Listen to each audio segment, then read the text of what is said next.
الحمد لله الذي هدانا لهذا وما كنا لنهتدي لولا أن هدانا الله أشهد أن لا إله إلا الله وحده لا شريك له وأشهد أن محمدا عبده ورسوله لا نبي بعده.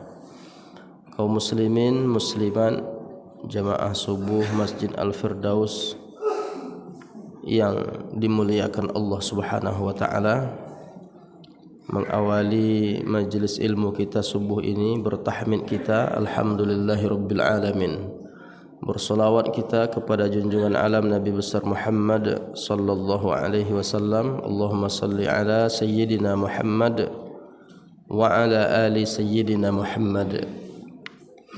Assalamu alayka ayyuhan nabiyyu wa rahmatullah. Jamaah yang dimuliakan Allah Subhanahu wa taala, dulu pernah kita membahas tentang mengqasar salat.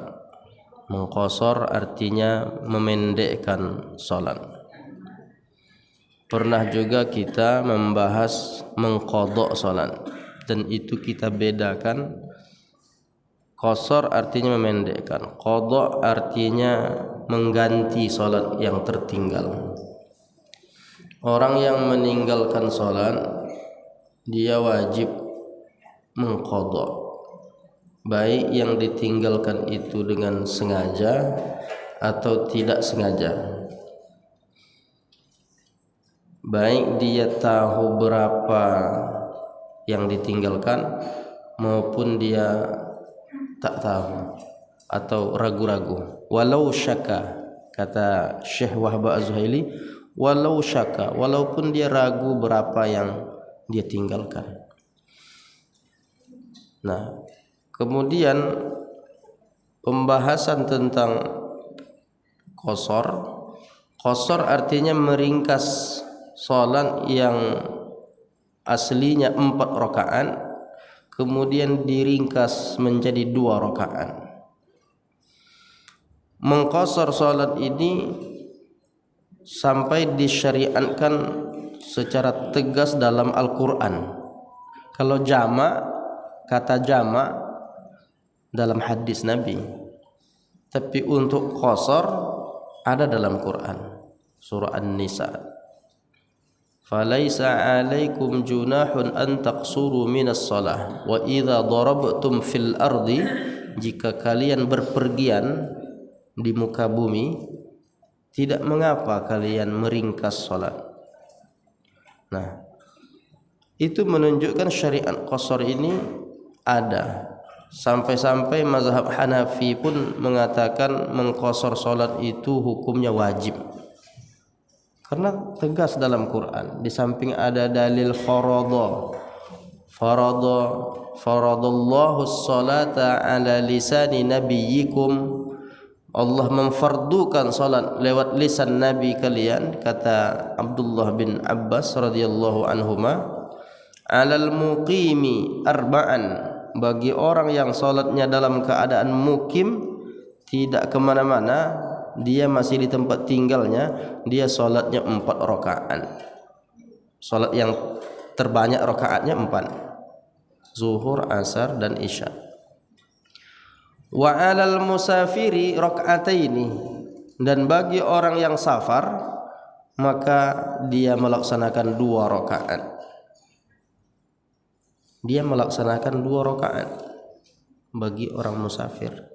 Nah, karena pangkalnya itu menggunakan kata faradha, fardu, maka disitulah dihukumi wajib. Wajib bagi orang safar, orang musafir, seorang musafir untuk mengqasar salat. Begitu menurut mazhab Hanafi. Tapi tidak wajib bagi mazhab Maliki, karena mazhab Maliki menilai itu sunnah. Sunnah yang dianjurkan. Beda lagi dalam mazhab Syafi'i dan mazhab Hambali, mengqasar salat itu hukumnya mubah. Maksudnya boleh.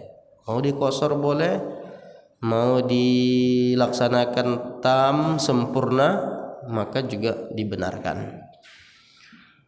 Ada satu hadis menjelaskan tentang perjalanan Nabi Masafara Rasulullah sallallahu alaihi wasallam illa raka'ataini, tidaklah Rasulullah melakukan safar kecuali dia laksanakan salat itu 2 rakaat, illal maghrib, kecuali maghrib. Tidaklah Nabi, itu kalimatnya tegas, tidaklah Nabi melakukan safar melainkan Nabi melaksanakan salat hanya 2 rakaat saja kecuali maghrib. Berarti zuhur, asar, isya itu dibuat Nabi 2 rakaat. Kalau subuh udah pasti 2 rakaat. Jangan dikosor lagi. Begitu juga maghrib.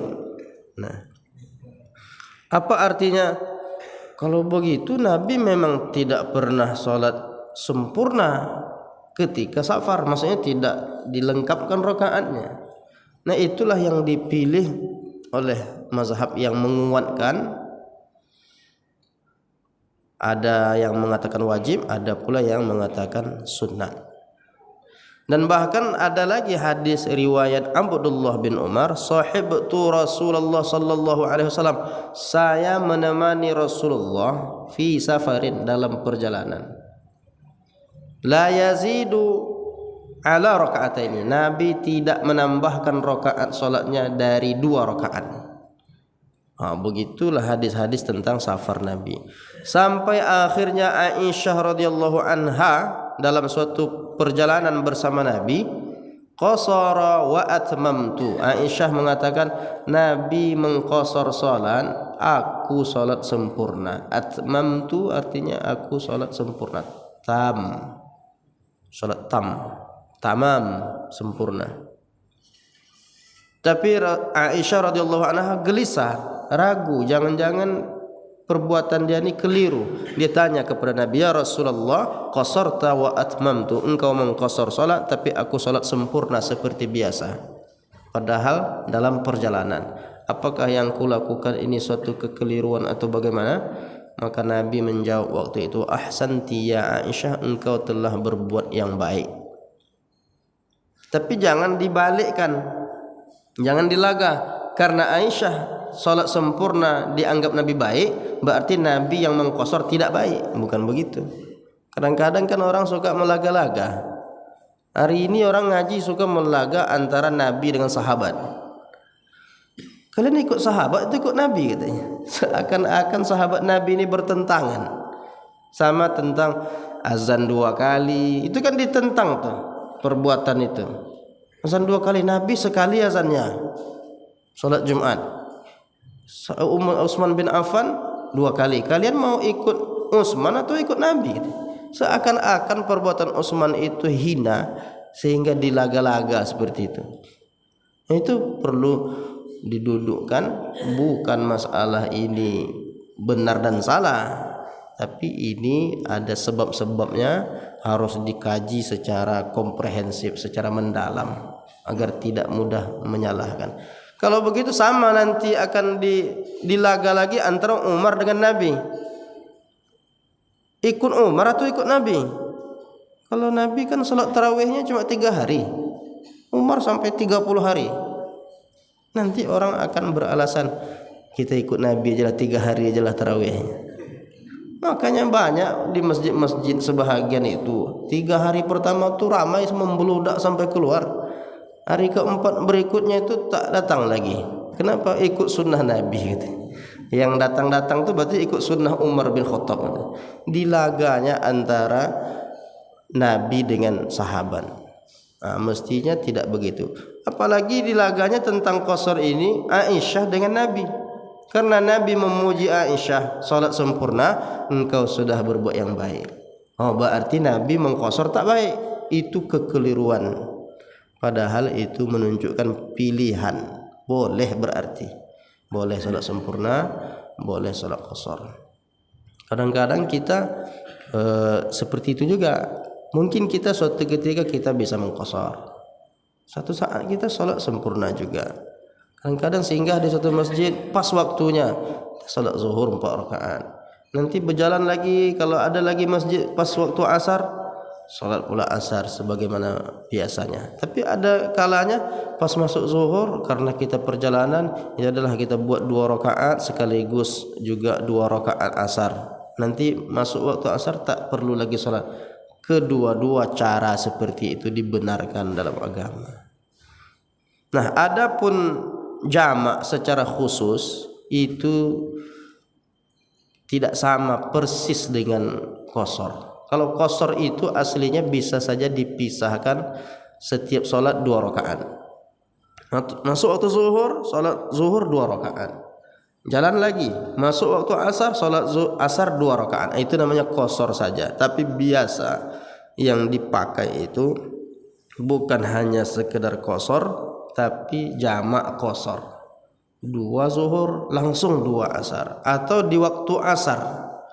Nah, ada jamak yang sempurna 4-4, zuhurnya 4, asarnya 4. Kalau qashar itu hanya sebab perjalanan. Tapi kalau jamak 4-4 ini bukan hanya perjalanan.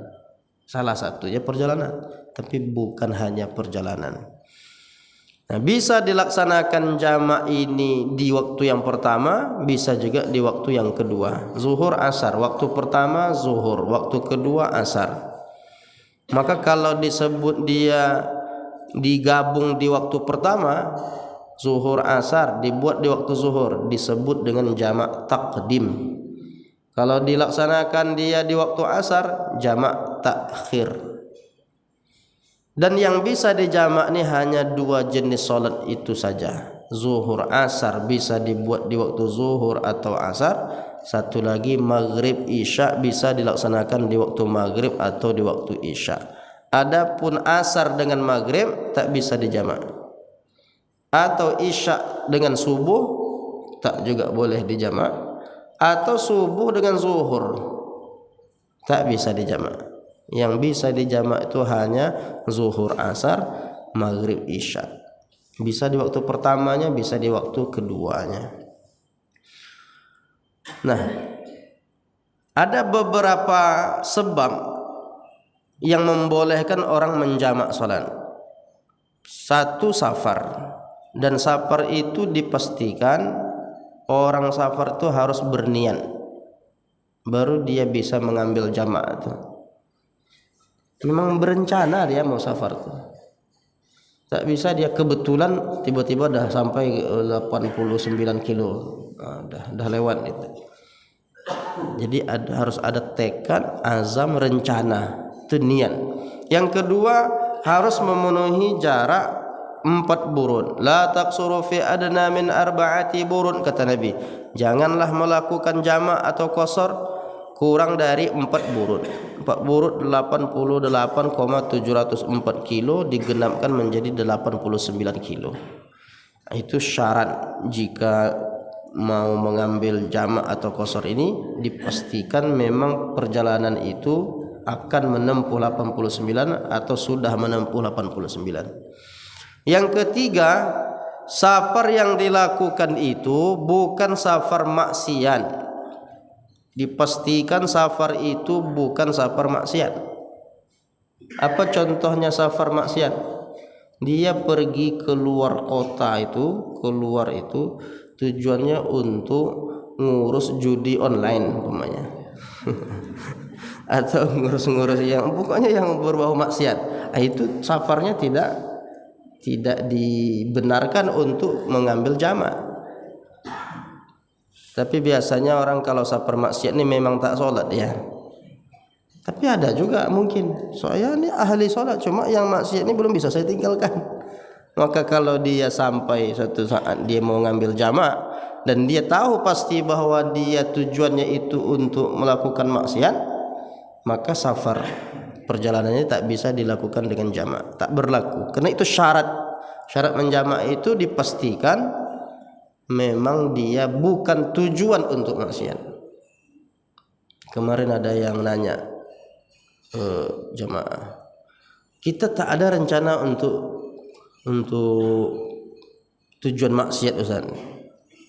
Tak ada tujuannya. Cuma sampai sana mata kita ini terlihat maksiat.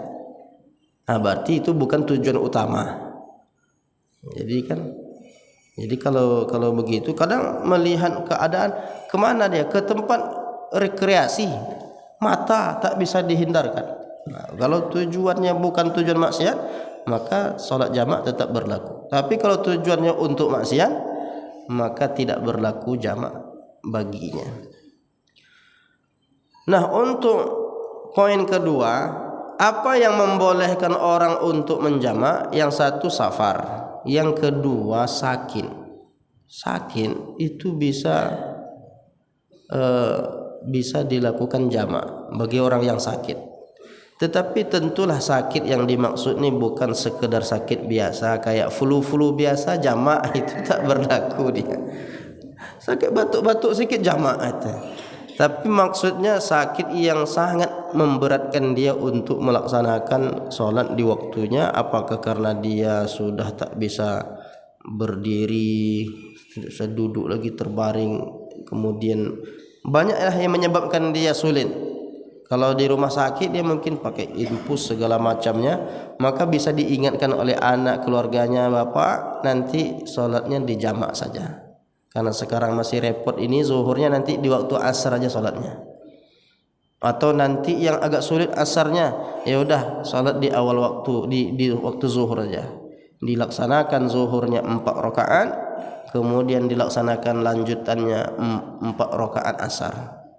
Bisa di waktu zuhur, bisa di waktu asar. Nah, itu bagi orang yang sakit berat bisa dimudahkan dengan cara melaksanakan jamak. Dalilnya apa? Hadis riwayat Ahmad, diriwayatkan dari Abdullah bin Abbas dalam kitab Musnad Ahmad bin Hanbal. Jama'a Rasulullah sallallahu alaihi wasallam baina az-zuhri wal asri. Nabi pernah menjama' antara zuhur dan asar, wal maghribi wal isya bil Madinah. Begitu juga maghrib dan isya di Madinah. Di Madinah kan berarti Nabi tidak safar tuh. Kalau di Madinah berarti mukim, tapi Nabi menjamak. Sementara kan salah satu sebab boleh jamak kan safar. Saat itu Nabi tidak safar.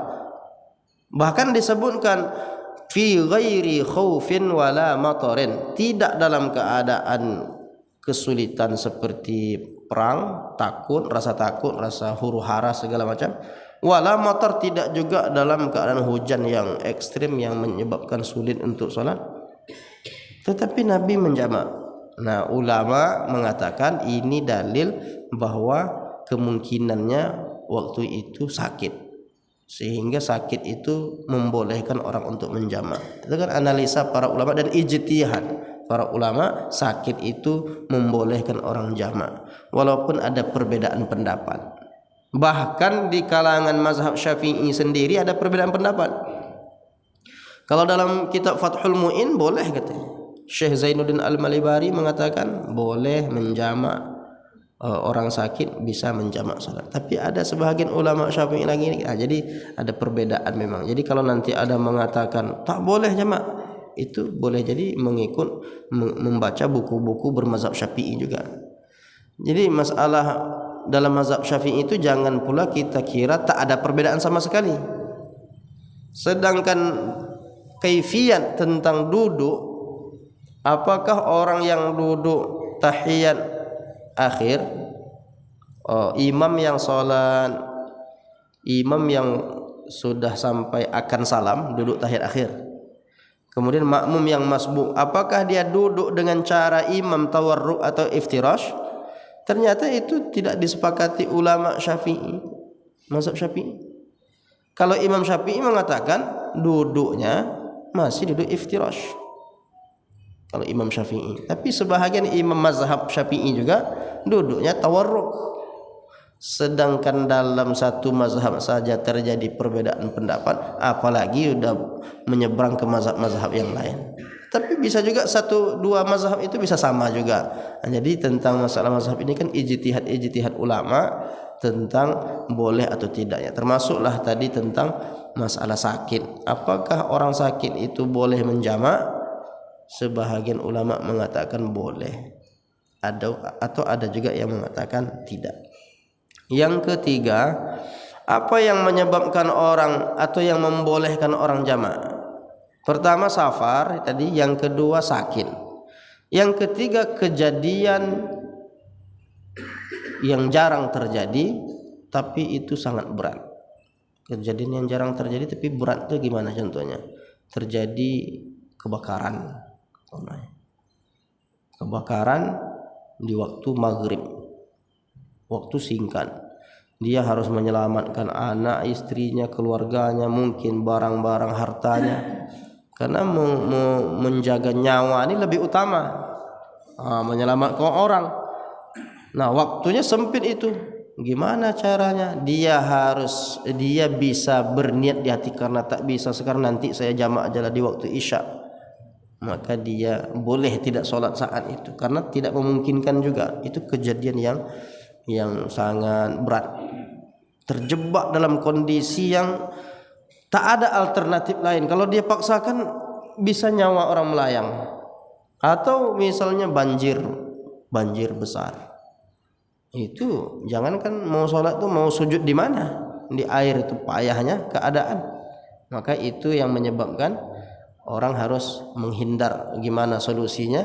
Maka dia bisa tidak melaksanakan sholat saat itu, tapi dia harus berniat di waktu pertama. Nah, itu tentang kejadian yang tidak memungkinkan. Allah Ta'ala berfirman dalam surah Al-Hajj ayat 78, wa ma ja'ala alaikum fid dini min haraj.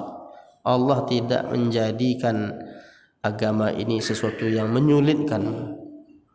Allah tidak mau menyulit-nyulitkan hambanya. Memang keadaan seperti itu ada solusi lain. Solusinya adalah dengan cara menjamak. Yang kelima, sebab orang boleh menjamak itu ada hujan di zaman Nabi. Jadi hujan di sana itu kan tak sama dengan hujan di tempat kita. Hujannya kalau sekali hujan lebat bahkan bisa sampai banjir, agak kesulitan untuk sholat.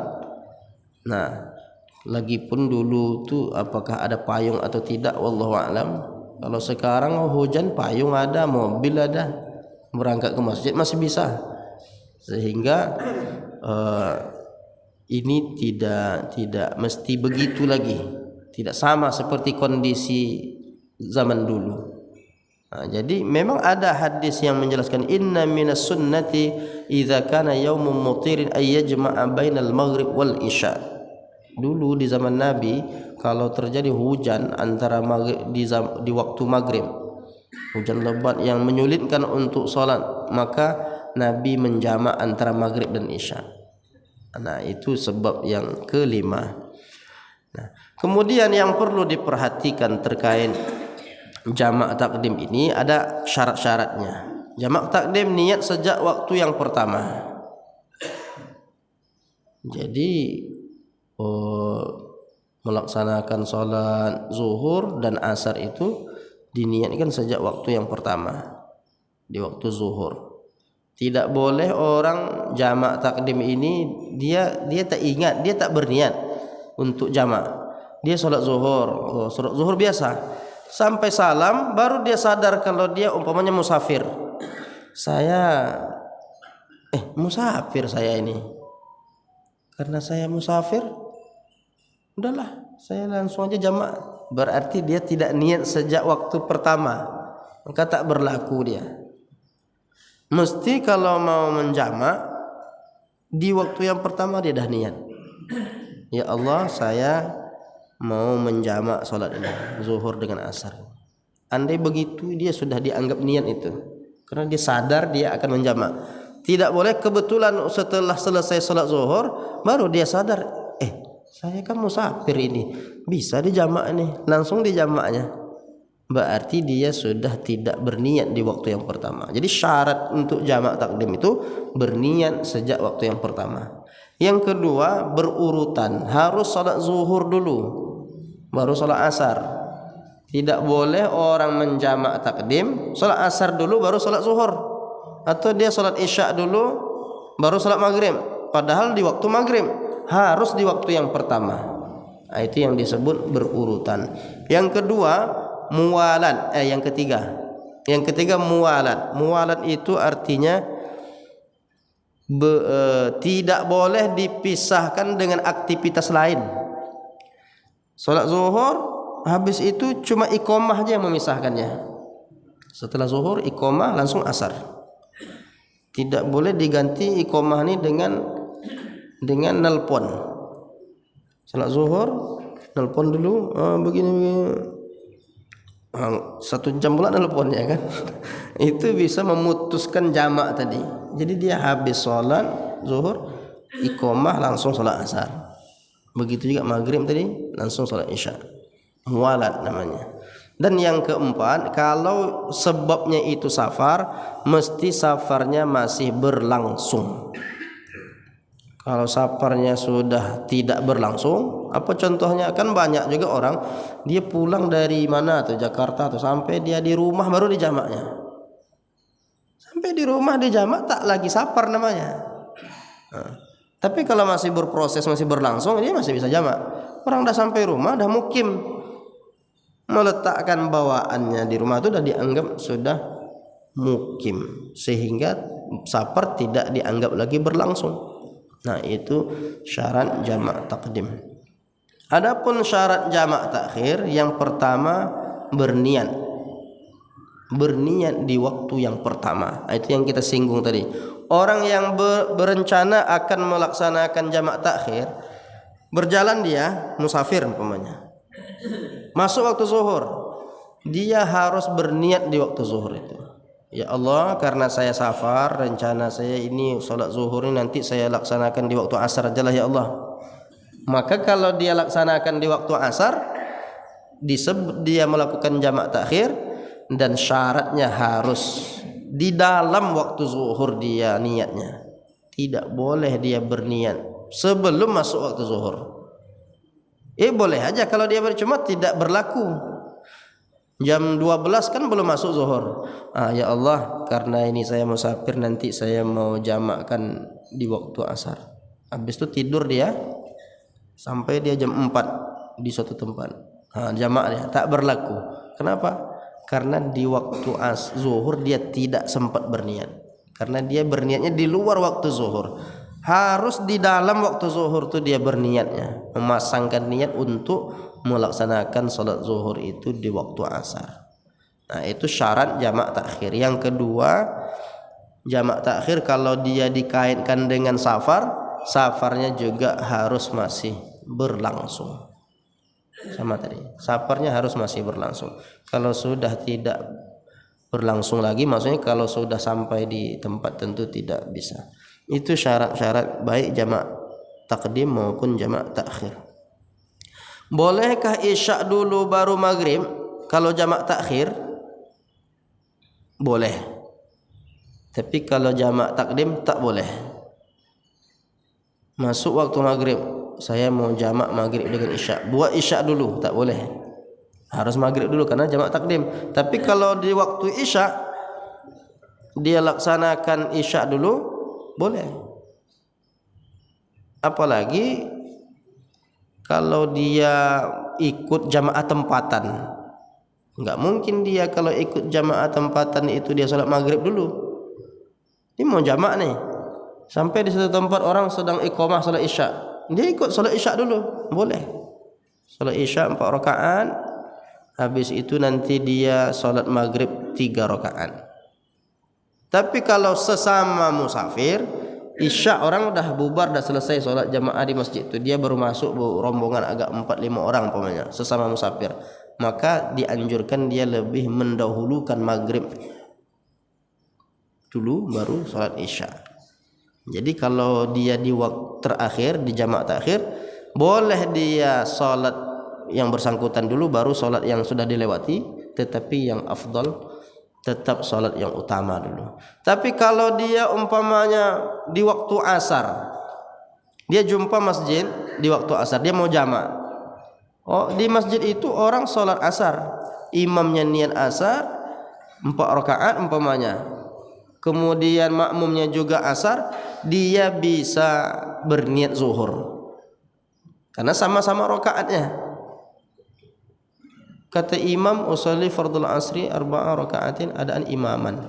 Kata makmum yang musafir tadi, usolli farduz zuhri 4 rakaatin adaan makmuman. berbeda niat imam dengan makmum itu tak apa-apa, asalkan rakaatnya sama. Yang susah tadi itu ketika makmumnya niat salat maghrib, imamnya niat salat isya. Tak mungkin dia 3 rakaat salam sendiri, imam belum selesai. Itu yang menyebabkan dia tidak bisa buat berbeda niat ketika maghrib isya ini. Nah, itu tentang niat maghrib dulu atau isya dulu.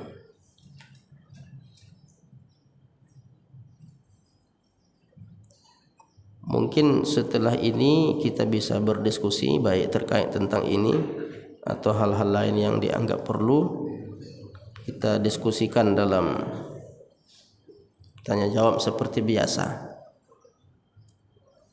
Apakah ada yang mau kita diskusikan atau tidak? Kalau tidak kita lanjutkan. Iya, Pak. Waalaikumsalam warahmatullahi wabarakatuh.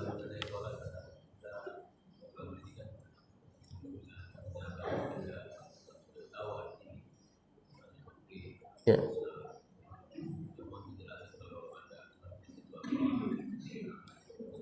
Pengertian nama sholat. Ya. Sebetulnya ada setiap nama sholat itu kan bahasa Arab itu kan. Ya, kalau dia disebut subuh, subuh itu kan dari kata sobah, pagi. Subuh itu pagi. Fajar, ya fajar itu subuh, fajar terbit fajar. Fajar itu ada fajar kazib, fajar sodik. Makanya setelah ada yang melintang putih sebentar itu fajar kazib. Tapi kalau udah masuk waktu subuh itu disebut fajar sodik, terbit fajar. Nah. Kemudian zuhur itu aslinya zoharo. Zoharo itu jelas. Kenapa dia disebut zuhur? Disebut zuhur karena waktu itu tampak jelas alam ini karena sinar matahari yang kuat, maka disebut zuhur. Zoharo, zoharul fasadu, telah tampak jelas kerusakan, ya kan? Zoharul fasadu fil barri wal bahri, di lautan, di daratan, bima kasabat aidin nas, karena ulah tangan manusia. Itu kata zoharo. Zoharo artinya jelas, tampak. Zuhur salat di waktu yang saat itu sangat jelas tampak bumi ini karena sinar matahari. Itu secara bahasa Pak ya. Nah, kemudian asar. Asar itu artinya demi masa kan, wal asri, demi masa. Wal asri, demi masa. Innal insana lafi khusrin, sesungguhnya manusia itu dalam kerugian. Illal ladzina amanu wa amilus sholihat, kecuali orang-orang beriman, beramal soleh, wa tawassaw bil haqq wa tawassaw bis sabr. Jadi kenapa disebut masa? Ini masa yang biasa dilalaikan orang, ya kan, waktu asar. Jadi kenapa dilalaikan? Karena udah sibuk tadi kegiatan, akhirnya terabaikan. Banyak orang terlalaikan sholat asar. Makanya itu masa, disebut masa yang sangat harus dijaga. Makanya ada ayat hafizu 'alas sholawati was sholatil wusta. Jagalah seluruh salat, khususnya salat wusta. Wusta itu salat asar. Nah, sampai seperti itu, sampai disebut masa itu ya di waktu asar wal asr. Nah, begitu juga dengan umur kita. Maka kalau ulama dulu mengatakan bahwa umur kita ini ibarat waktu sholat. Kalau lahir itu umurnya masih fajar, masih subuh umurnya. Kalau udah mulai dia remaja, dewasa, itu umur zuhur. Tapi kalau udah asar umurnya, itu dia harus lebih hati-hati itu. Itu masa, kalau tidak rugi kan itu. Wal asri innal insana, kalau udah umur kita umur asar, udah 40 ke atas, itu seharusnya jangan main-main lagi. Ini waktunya asar. Apalagi sudah maghrib. Itu kalau maghrib itu udah tenggelam gitu kan. Maghrib artinya tenggelam matahari. Ghoroba yaghrubu, maghrib. Ghoroba artinya tenggelam, maghrib waktu tenggelam. maksudnya waktu tenggelam matahari. Jadi setiap nama-nama salat itu sebetulnya ada apa namanya? Ada makna filosofisnya, bukan sekedar nama. Kalau duha, waktu duha kan? Duha, waktu duha. Jadi sebetulnya istilah apapun dalam apa namanya? Istilah-istilah agama itu ada makna dasarnya, makna bahasanya, ada makna istilahnya. Nah, tapi kalau kita kaji dari sisi bahasa, kita akan dapat rasanya, oh itu sebabnya dinamakan karena dia berkaitan dengan ini. Gitu Pak ya. Nah, Isya itu dikaitkan dengan makan malam gitu ya. Makan malam. Jadi kalau tanawul asya kan. Jadi Isya itu ya artinya udah mulai gelap malam gitu. Jadi kalau disebut ta'asyaita sudah makan malam. Nah, tapi kalau Isya itu tetap salat Isya, salat di waktu malam. Salat dilaksanakan di waktu malam. Ada lagi salat malam yang sesungguhnya lail, qiyamul lail. Nah, kalau malam lail itu apa lagi? Misalnya qiyamul lail itu apa lagi? Qiyamul lail artinya gelap. Lail itu arti asalnya gelap. Salat di saat sudah sangat gelap gitu. Lail. Kemudian kalau tahajud apa pula? Kan semua istilah itu ada. Tahajud diambil dari tahajjada, ya tahajud artinya menahan kantuk. Tahajud itu menahan kantuk. Jadi orang salat tahajud sebetulnya dia kantuk tapi dilawannya. Ah, disitulah kelebihan dia. Jadi semua istilah nama-nama dalam term ajaran Islam ini ada makna-makna tersendiri. Gitu Pak ya. Nah. Ada lagi. Ya Bu, silakan. Ya. Ya.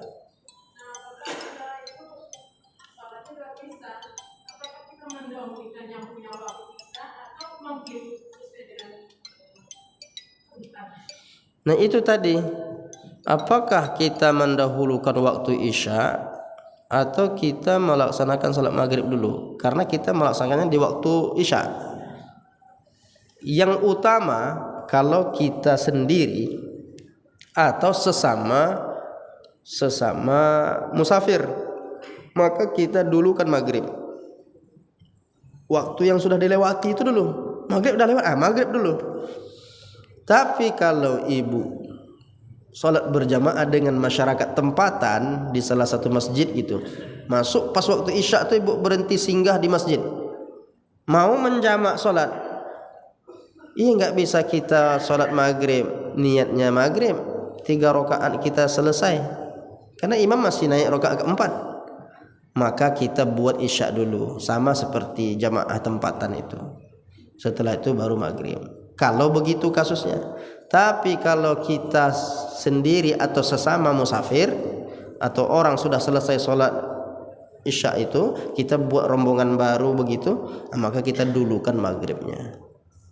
Intinya kalau kita tidak ikut jamaah tempatan, kita buat maghrib dulu. Gitu Bu ya. Baik. Wallahu a'lam bishawab.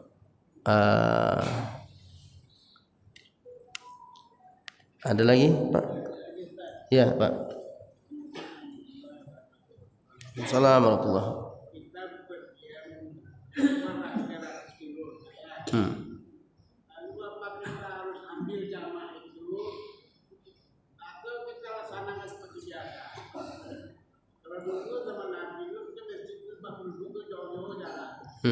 Ini 10 meter ada mungkin. Iya.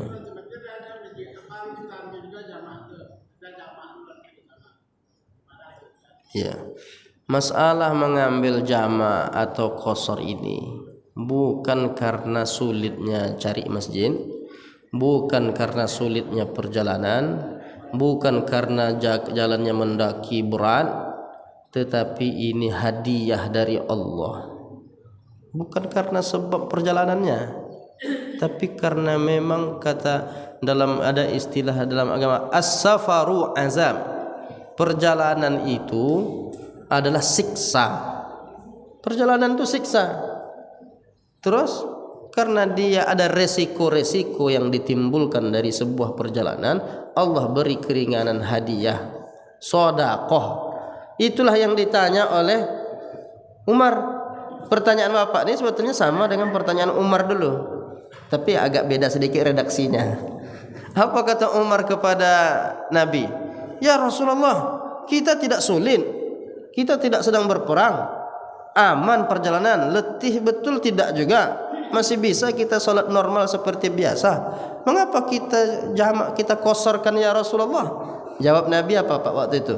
Innaha shadaqatun tasaddaqallahu biha alaikum. Sesungguhnya jamak qasar ini adalah sedekah yang Allah anugerahkan kepadamu. Faqbalu shadaqatahu, terimalah sedekah itu. Itu Nabi yang nyebut itu. Jadi menentukan mengambil rukhsah ini bukan karena sulit atau tidaknya perjalanan, tetapi ini keringanan yang dianugerahkan oleh Allah. Mau ambil boleh, tak ambil tidak berdosa. Kenapa? Karena Aisyah tadi enggak ngambil juga, di depan Nabi lagi. Aisyah tak ngambil qasar. Saya sholat sempurna ya Rasulullah, engkau sholat qasar. Apakah salah yang saya lakukan ini? Kata Nabi, engkau baik, menunjukkan boleh. Jadi Bapak kalau umpamanya singgah ini sebentar lagi jumpa masjid lagi, masjid banyak sini, ya boleh. Dan Nabi tidak menyalahkan. Jadi kedua-duanya bisa dilakukan. Jadi apa artinya? Ini ujian. Perbedaan tentang orang yang ngambil jamak atau tidak, ini ujian orang beriman. Kenapa? Karena dia bisa saja menilai salah saudaranya. Apa yang dinilai salah? Bagi orang yang sholat normal seperti biasa, dia akan bisa saja dia merendahkan orang yang menjamak itu. Apa pula jamak-jamak? Kan kita bisa singgah-singgah. Pemalas kau tidak. Itu bisa disalahkannya. Sebaliknya Bapak bisa disalahkan juga oleh yang qasar. Kan dah disedekahkan oleh Allah Ta'ala. Kalau kita tak menerima sedekah, kita ini sombong. Sombong Bapak nih katanya. Salah menyalahkan. Padahal itu ujian orang beriman. Gimana dia menyikapi perbedaan. Lapang hatinya. Pilihan. Makanya kedua-duanya bisa kita laksanakan suatu ketika. Kadang kita buat jamak, kadang-kadang kita buat sholat sempurna. Boleh, silakan. Karena itu tidak dilarang Nabi. Yang masalah itu, saya ini musafir Ustaz. Jadi karena repot saya, sekalian saya tak sholat sekalian. Itu yang masalah. Tak sholat sama sekali, jamak tidak, kemudian sholat normal pun tidak. Itu yang bermasalah. Gitu Pak ya? Baik. Allah. Iya Pak.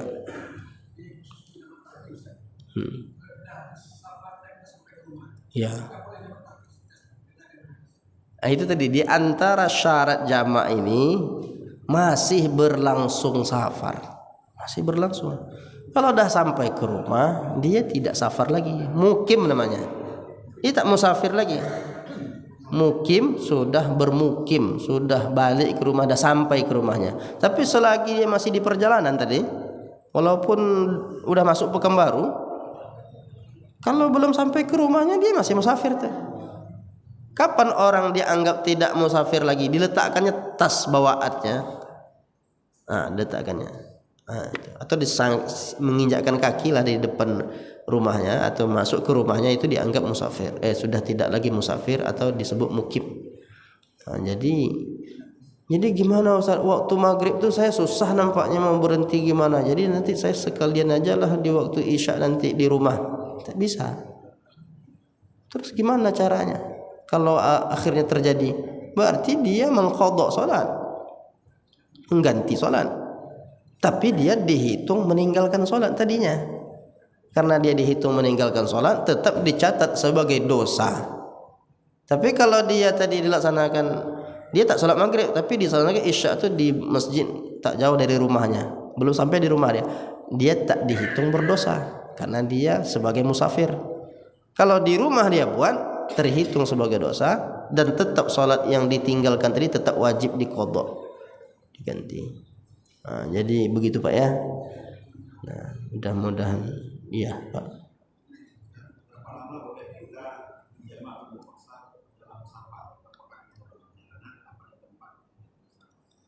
Menurut mazhab Hanafi, menurut mazhab Hambali 21 kali solat.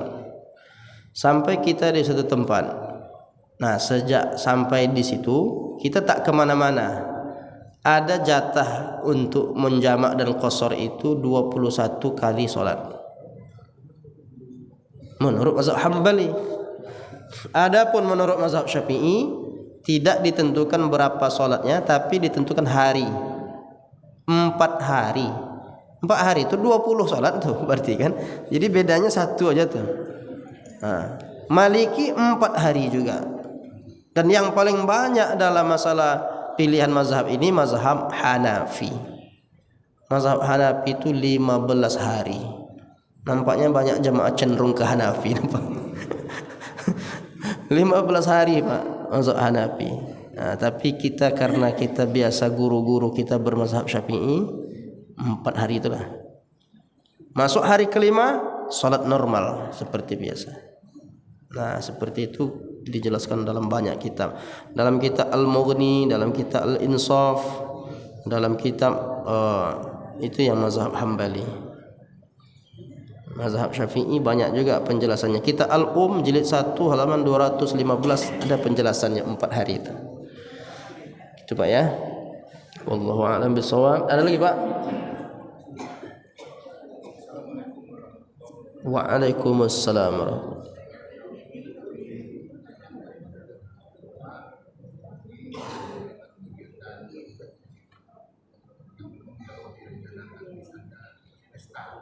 Pesta.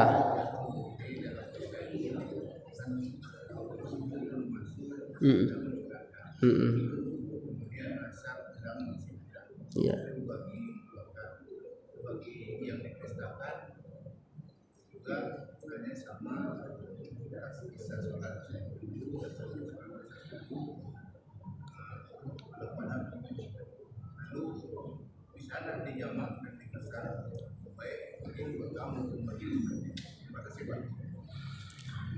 Menjamak sholat bagi pengantin, gimana hukumnya? Bisa, tetapi harus lewat 89 kilo.